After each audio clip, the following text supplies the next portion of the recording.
Hello, St. Anne Parish, and welcome to this week's Quick Things. If you recall last week, anticipating Thanksgiving, I mentioned I was hoping to do the quick things from my kitchen, where I would be preparing the Thanksgiving turkey, which turned out very well, and I'm still enjoying it, by the way. Well, today I am in the guest room of the pastor's house because there's a desk here, and this is kind of my temporary workstation because believe it or not, I'm in quarantine. At least for the time being. I had some exposure to someone who tested positive to COVID-19 over the weekend. Someone who is sick and I think is recovering. But so just as a precaution, at least until I'm tested, we get a better sense of my exposure. I am in quarantine for a while, which, that's the 2020 experience, right? And fortunately, I'm feeling fine. I have my computer. I can do the work I need to do. In fact, I've almost been working more today than I normally would on a Tuesday. So that's where I am. That's the kind of the strange environment here. Um, let's go through some really important quick things, and then we have John Schmidt, who is our guest today to talk about some important developments in our parish. So first of all, we're in Advent. We had a great beginning with our liturgies this past weekend. About 100 more families, individuals joined us for Mass online, according to YouTube. So if you were one of them, I hope it was a good experience. They'll be back. If it wasn't you, if you weren't one of those, we hope you will this weekend and join us as we give some time to the Lord and as we anticipate, as we make our way through these important days of Advent. A few other things to be aware of. On Thursdays of Advent, we will be gathering for prayer online. It will be only done online. We will not be gathering people in church, and I'll be online as well leading that prayer. So Advent Vespers and Voices is at 6:30 on Thursday. This week's presenter is Father Andre Weller. He's a Capuchin Franciscan. The priests who used to be out at St. Anthony's and Marathon were Capuchins. I'm sure Father Andre knows all of them or many of them. He's going to be preaching about Blessed Solanus Casey, who is a native of our diocese, was born in Prescott in the western part of the diocese, and was beatified 2 years ago in Detroit. But Father Andre will tell us more about him. There's a worship aid for that Vespers, for that evening prayer service. There's a worship aid with this email. So please download that and print that out so you can participate more fully in that prayer. There's also a link with this email to a short introduction. Father Andre kind of introduces himself in an interview that the Capuchin community did with him. So it'll be a time, about a half hour or so of silence, of scripture, of music. So we'll be wherever we are so we can sing. We don't have to have any of the COVID precautions imposed upon us. And just to spend some time with one another in this virtual format and with the Lord. Our Advent Christmas giving this year is to provide gift cards to St. Vincent de Paul for their outreach ministry for folks. So we're asking people to donate gift cards of denominations of $5 to $25 for Quick Trip, Triggs, Walgreens, and Pick and Save.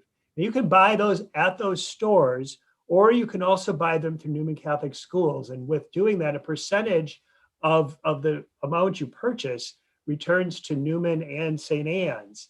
So it's a way to it's kind of a win-win. You don't spend any more money, but the people who run this program send a percentage of those proceeds back to the parish and to Newman Catholic Schools. And there's a link to the Newman Catholic Schools website where you can initiate these purchases of gift cards. It takes a little while, but we have lots of time. We'll be collecting them until January 10th or 13th, something like that, the Feast of the Baptism of the Lord.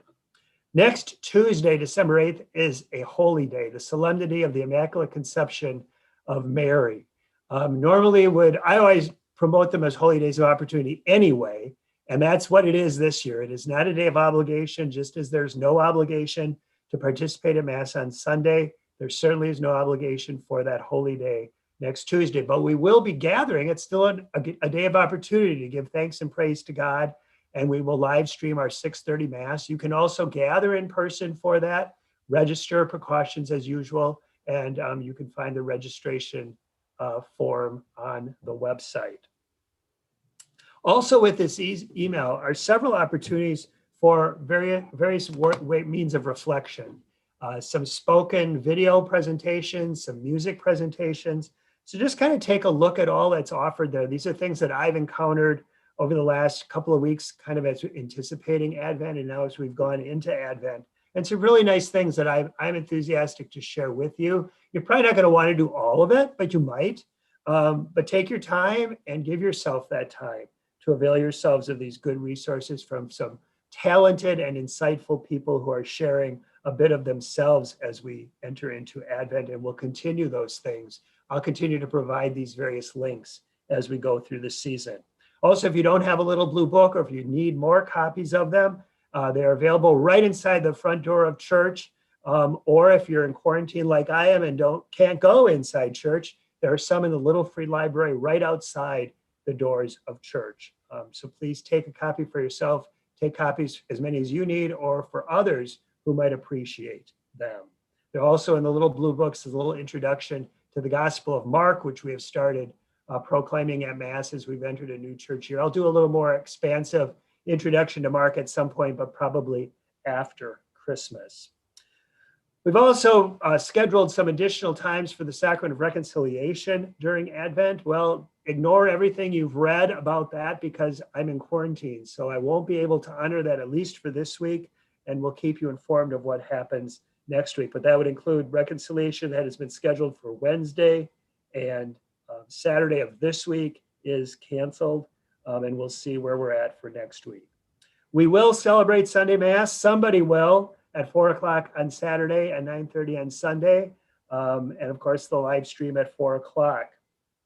I just encourage you again to print out the worship aid that is provided with this email, so you have that ready to participate on Saturday night or Sunday or whenever you celebrate Mass with us. Intentionally, I think it's just important for us to set a time to participate in Mass if it's not 4 o'clock when it's live, or even at 9:30, but just to set a time and a place for us to do that. And speaking of Mass, we probably should have celebrated Mass on the grass last Sunday. It was a beautiful morning, but it was also good to kind of have a different environment in which to begin Advent, and our chapel looks beautiful, our church looks beautiful for Advent. And so I think it was good for us to be there. We may return outdoors at some point over the next few months, but probably not during these days of December. And now with me in quarantine and other things going on, I think it'll just be simpler for us to stay inside, or maybe more importantly, to stay home.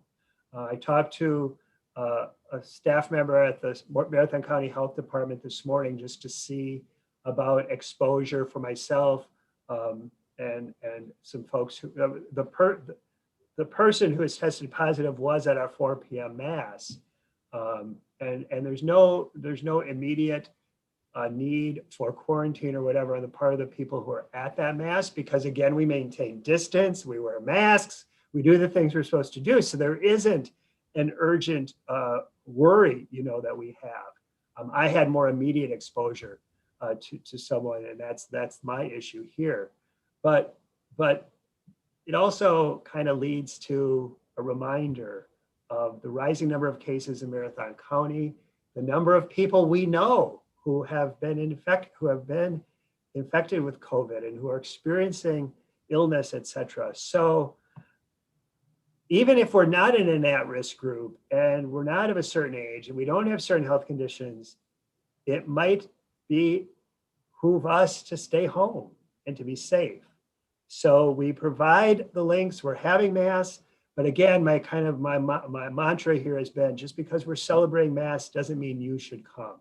I want you to be there. I want to see lots of people at Mass, but that just doesn't seem to be very realistic for us right now. So be careful, be prudent as you make that decision. And it just might be good for a while here to just join us online. We were sold out of our prayer resources for 2021, daily prayer and at home with the word. These are provided by or sold by Liturgy Training Publications. Daily prayer has scripture, psalm, intercessions for every day of the year. And at home with the word provides the readings that are proclaimed at Mass on Sunday. We are taking orders. If were not able to purchase a copy and would like a copy or a few copies of Daily Prayer and Home with the Word, let us know. They both sell for $10. At Home with the Word also comes in a large print edition. So again, if you would like Daily Prayer or at Home with the Word, regular size or large print, let us know by Monday. You can respond to this email. Simple as that. Just tell us your name and which book you want and how many, and we will put in the order sometime probably late Monday or early Tuesday. So again, get that done by Monday and we'll get those ordered. We want to get them ordered as soon as possible because they've already begun. And then finally for today, before we get to the interview portion of our quick things, I want to talk about Christmas, which seems just, I don't know, just even bizarre to think about in too much depth, because who knows what's going to be going on at Christmas. We have a mass schedule that was in the newsletter that was sent out last week, and a little background information. I'd encourage you to review that. A link to that newsletter is also provided with this email in case you've already lost track of your newsletter that you got in the mail. We have expanded the mass schedule, not because we're necessarily presuming that lots and lots of people are going to be coming to church, because we hope they're not. That just would not be a good thing for us to do, and we really couldn't handle it at this point. But we're providing more masses so that those who choose to come can have a safe environment in which to celebrate the Nativity. So please review the schedule. Registration has begun online for the 5 masses that will be celebrated that day. Please use some flexibility in scheduling. I'll give updates in the upcoming weeks as to which masses have more openings and things like that. And I guess I can't imagine that we're going to be too hard and fast in our usual traditions. And if we are, that might be something we want to think about as well. I think that the warnings that were issued at Thanksgiving about gathering in large groups, families coming from various places, all those warnings are going to continue to be in effect. I know we don't want to hear that, but there's nothing to indicate that that's going to change. Those realities are going to change by Christmas. So when we're determining whether to come to Mass or which Masses, then we might allow some flexibility and maybe not be locked into, this is the Mass we always go to at Christmas, and that's the one we have to go to this year as well. Because you may find that it's full, or if your schedule allows for some flexibility, maybe wait a couple of weeks and see where the greatest, where there are more openings and stuff, where you might, kind of balance things out among the various masses, and we'll have a better sense of that next week and the week after. All the precautions will be followed, of course, when we come to celebrate Christmas. There will be a deadline. John, help me, December 21st at noon? December 21st at 12 noon. So December 21st will be our deadline, because then we'll have some time to figure out where people are going to be seated and how we can best use our space with the number of people who are coming to Mass. So it's going to be a fairly structured process. This isn't going to be showing up 5 minutes before Mass or at Mass time and find a seat. It isn't going to work that way. It doesn't often work that way, even in regular times, because the church hopefully is fairly full. But we'll have more information on all of that and how we'll gather for Christmas. But just to know that scheduling has begun. But again, remember my mantra, just because we're celebrating Mass doesn't mean we're expecting you to come to Mass, as much as I would want you to be. And we will offer a live stream of Christmas Mass at 6 p.m. on Christmas Eve, and that, of course, can be viewed anytime after. So a little introduction there for Christmas. We'll talk more about that in the weeks ahead. But John Schmidt is with us. He is, you all know him after many years as, he's had different titles because the program's name has changed. But he's currently the co-director of disciple formation, and John works largely with our older grades and confirmation preparation, the summer mission trips, things like that. But for the last several months, really his primary responsibility, probably his most primary responsibility, because it's affected far more people, is his role as our executive producer of these whatever we call them. They're not broadcast, they're not televised. What do you call them? No, I still remember that day I first heard that term Yeah. what was that? Executive producer of St. Anne Liturgical Productions. That Well, sounds more it's taken important than on, pastor. huh? That sounds more important than the pastor even. Well, in some ways it is because I couldn't, whatever I do is only experienced by people because you make it happen, John. Well, So, that's the whole goal, is to convey out to the World Wide Web whatever is happening for the people of God at St. Anne right. Parish. So John's here today to talk. I want him to help give you all a better understanding of what happens behind the scenes when we come to celebrate the 4 p.m. Mass on Saturday, which is now live streamed, and then to just a brief explanation of what will be happening as we go forward. Let's go back, John. So if we remember back when COVID started, that very first week, it was the week of March 17th, because I just remember that it was St. Patrick's Day. I very vividly remember it myself.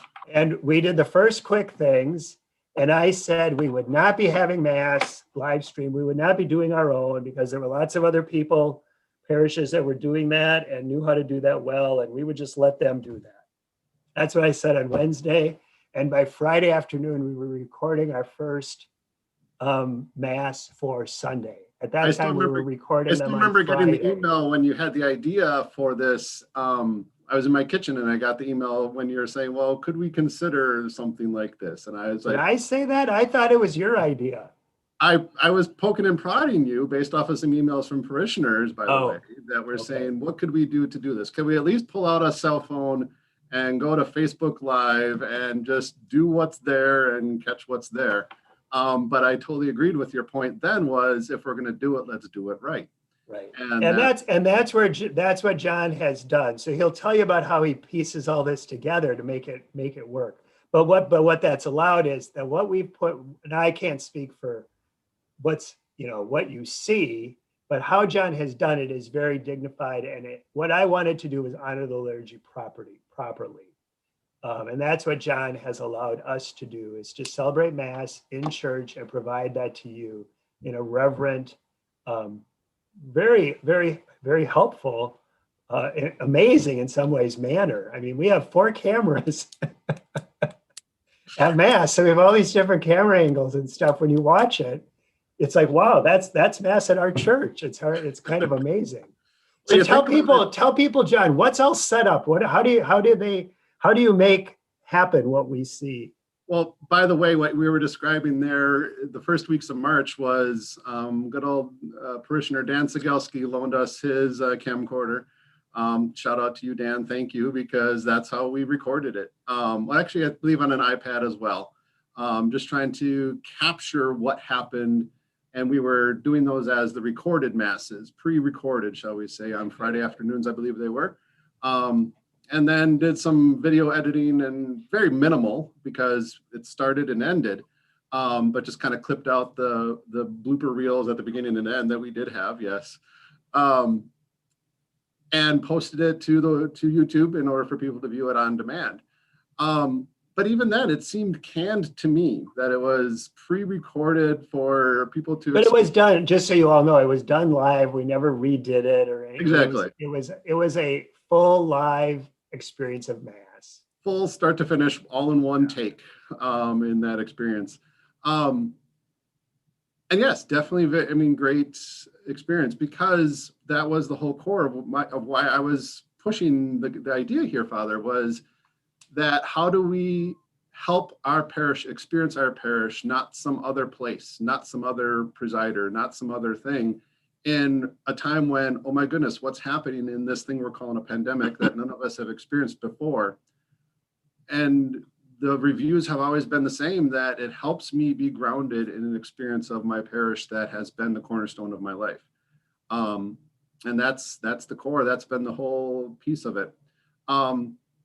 And so then, yeah, things were moving along through Lent at that point, and then Triduum was coming up, and I believe it was your idea. Okay, John. Well, time is such an important element when you come to Triduum. That when we celebrate these liturgies, whether it's in daylight or nighttime, and I mean, I couldn't quite wrap my head around celebrating the Easter Vigil on Friday afternoon. Oh yeah, pre-recording. So, Exactly. so we were live for Holy Thursday, Good Friday, and the Easter Vigil. And And then I some of think our we did biggest views live wherever have been the Triduum experiences. I still remember watching the screen as to how many viewers were watching simultaneously at that point, which was just it gave me goosebumps, well, really. that was the thing too. We wanted to be more clearly worshiping with the community. Experiencing it together. Did we do it live from then on, John? We did not, because we actually went back to the Friday Okay. afternoons, per your request, I believe. And I mean, yeah, it's all been a learning curve for all of us, just to be understanding what, and frankly, yeah, to your point, original point of doing it and doing it well is what is conveyed by experiencing Mass virtually.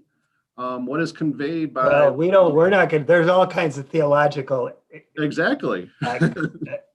uh, pieces to that, which we won't get into it here. But I mean, and so that's where it was just kind of working along as we go, and making the experience of, yes, this is available, and here's our experience of Mass together, that we can grow together. And so, yeah, most recently, yeah, we've been doing the 4 p.m. as a live stream. Most And recent addition was the overhead shot.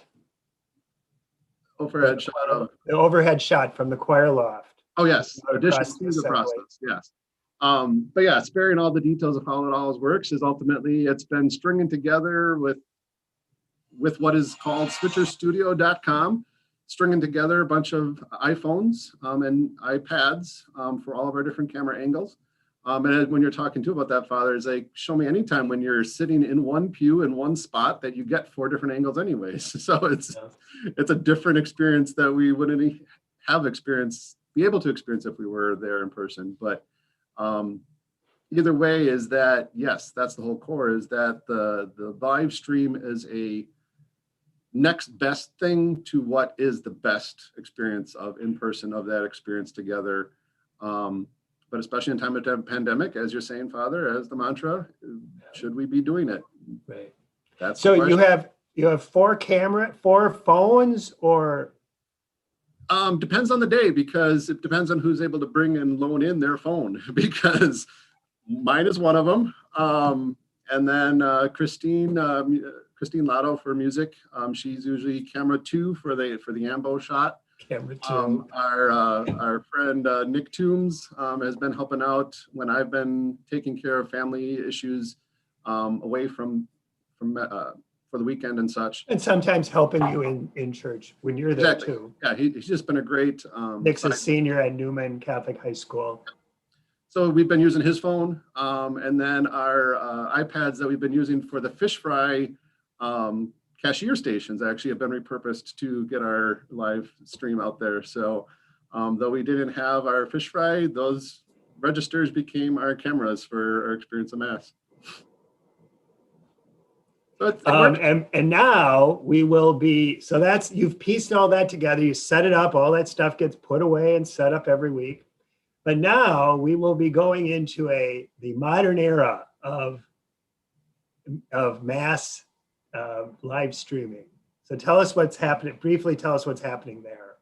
So, I mean, I would clarify of the modern era. Yes, what we're using for the devices are a very good, decent, beautiful system. Pictures. Yeah. I mean, and the camera quality is determined by your device. Definitely. And so you look at any of the devices out there that, in fact, that's what Nick, by the way, his Newman Senior project is on. Do you really need a big fancy $1,000 camera when you can do great shots with your cell phone? Certainly we know that with taking pictures. Exactly. So, but that's just it, as you're talking about, is that, and there's been the comments out there that our church sanctuary has kind of turned into a studio look kind of thing going on with tripods and phones and extension cords all over the place and that sort of thing. It's a point to consider. No. So, but yes, starting next week, Monday the 7th, the crews arrive to start installation for a new camera system to install permanently into our worship space. Sparing the details of finances and technical details, but it's definitely will allow for ongoing experience of live streams for masses and everything else. And pre-COVID, there's been plenty of those discussions as to should Catholic churches stream mass. Our Protestant brothers and sisters, evangelical brothers and sisters have been doing that for years and getting the gospel out there. But again, that brings it back to what is the experience of the community? Yeah, so we will continue to live stream mass, but that'll be something we'll have to address too. Is that isn't something we'll offer as a alternative to being present. Correct. Being present for mass, and that's the difference between celebrating the Eucharist, which is what Catholics do, and something an evangelical church does on Sunday morning. Those are very different experiences of worship. And those are things we can talk about another time. But we will continue to live stream the Mass because we know there are lots of people who aren't able to join us for Mass. And increasingly people will already have when they reach, infirmity or not being able to be as mobile as they were. They'll have the computer capabilities because they've had them for years already. So as we move ahead, we will continue to offer live stream of the Mass. And we'll have this new equipment to make it a much more efficient operation, John? That'd be the best way to describe it. I mean, you and I have been talking as far as the immersiveness of the experience and that sort of thing. And our friends at Audio Architects who will be doing the installation, their whole push has been just meeting the demand of churches that say we need to stream and stream now. We haven't done anything yet, so help us get it set up. So that's where I've been talking with them that we'll set it up and we'll get things moving. Will it look different? Yes, because the camera angles will be different. Camera numbers will be reduced down to 2 cameras from our 4 that we're using in different spots. But the very design of these cameras is what they're called pan, tilt, and zoom. So you pan left, right, you tilt left, right, up and down, whatever, and you zoom in and out. And so when my phone is sitting there on the tripod, the best I can do is zoom in and out. I can't pan or tilt it up and down when it's across the church, and we don't have camera operators standing there at the tripod to do that. So these will be remote controlled cameras basically that will allow for different angles, which will look like multiple different shots from these different, 2 different hardwired angles. Right. And looking forward to it. It'll be a learning curve, but definitely a great experience for that. And the hope is to have for sure by Christmas, but I would imagine if they're going to be ready by Christmas, they'll probably be ready like by the 4th Sunday of Advent or one of our Advent Vespers and Voices as well. Perhaps Working that all through. I was just talking with Nick from Audio Architects, the crew, the goal to have it installed by the 11th, training on that Friday the 11th or the 14th on Monday. So we're working it pretty quick. So speaking of training, John has been, we say he's the executive producer. He's basically been the whole crew. Nick has helped him out, but we're hoping for some other folks to assist in this ministry. You want to just talk a little about what that would consist of, John? Sure. So back when the NBA was the great big deal of whether or not they could play in the Olympics, they called it the Dream Team. So I'm doing a little spin on that of calling it the Stream Team of St. Anne Parish, just to widen it out. And that ultimately, if you can operate your phone, you'll be able to learn how to operate these the pan, tilt, zoom cameras, and to widen the net of who are our live stream operators. Simply said, my wife and I, Stephanie, we've been talking, it'd be nice to worship together as a family, not John having to worry about the cameras and being part of those things. So thinking ahead to those days when your family can come back to church. When we can all come together versus watching or participating in Mass in the living room while Daddy's at work. I want to be away from the desk, shall we say, in those regards. But either way, is that this is a great opportunity for folks to be involved into that and to be a part of, yes, currently as we speak, an essential ministry to get that experience of Mass out to the World Wide Web. So you identified too that this would be a really good thing that a parent and a teenage child could do together. Yes, can streaming be done as a one-person operation? Yes, but there's a lot of buttons to be pushing. Yeah, no, I think that'd be a great collaboration. Yeah, so that's my point, is that two people it's easier and you can get a more immersive experience. So for example, when Nick and I are both at the booth, shall we say, he's running the video. You're worried about our church turning into a TV studio? You're talking about a booth. Well, it's just the Anyway, technical terms I toss around, but there you go. nonetheless, I monitor the sound when Nick is taking care of the video, and that's just it. Those things are all the more amplified when you're working through a live. Some of that is going to be more streamlined too, though, now, isn't it? The sound and stuff. Yeah. Yep. And again, none of this happens like any of our ministries at Mass. We don't do this without orientation. We don't just say, okay, here's the on-off switch, make it happen. There would be some really thorough orientation and stuff. Exactly. And I think the way it worked well with Nick was he shadowed in and watched it and learned it. I mean, yes, we had to sit down before and talking things through and that sort of thing, but yeah, I have no official training course lined up or orientation seminars scheduled. If you're interested, folks, let me know. John, you can respond to this email. You can respond to the email or shoot me an email. Give me a call at the parish office and we can talk things through if you're willing and wanting to give it a shot. And that said, I mean, just the same precautions as gathering for in person would be the same thing for anyone operating the streaming to do it safely and to do it well.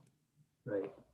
And Thursday night, when we do our evening, our Advent Vespers and Voices, I will be here in the guest room of the pastor's house. Father Andre will be in Chicago. We will have some ministers in church, and somehow John, by the grace of God and the inspiration of the Holy Spirit, will make it happen. And the magic of the internet. Well, yeah, I hate to use the word magic, but okay. True. It's a mystery. We don't know how it works. It's inexplicable. That's for sure. So thank you, John. And thank you for all you've done. Thanks for your important work of forming disciples. But and I think I said to you early on, I mean, this is really a crucial way of doing that. We don't think of that, but providing people with an opportunity to celebrate the Eucharist, to hear the word of God proclaimed, etc. That is a fundamental means of forming disciples. Indeed. So thank you for that. We need to go. This is suddenly no longer even close to quick, but I want to conclude with our prayer will be this reading from the prophet Isaiah, which is a classic Advent text, and it was the reading for Mass on Tuesday of this week.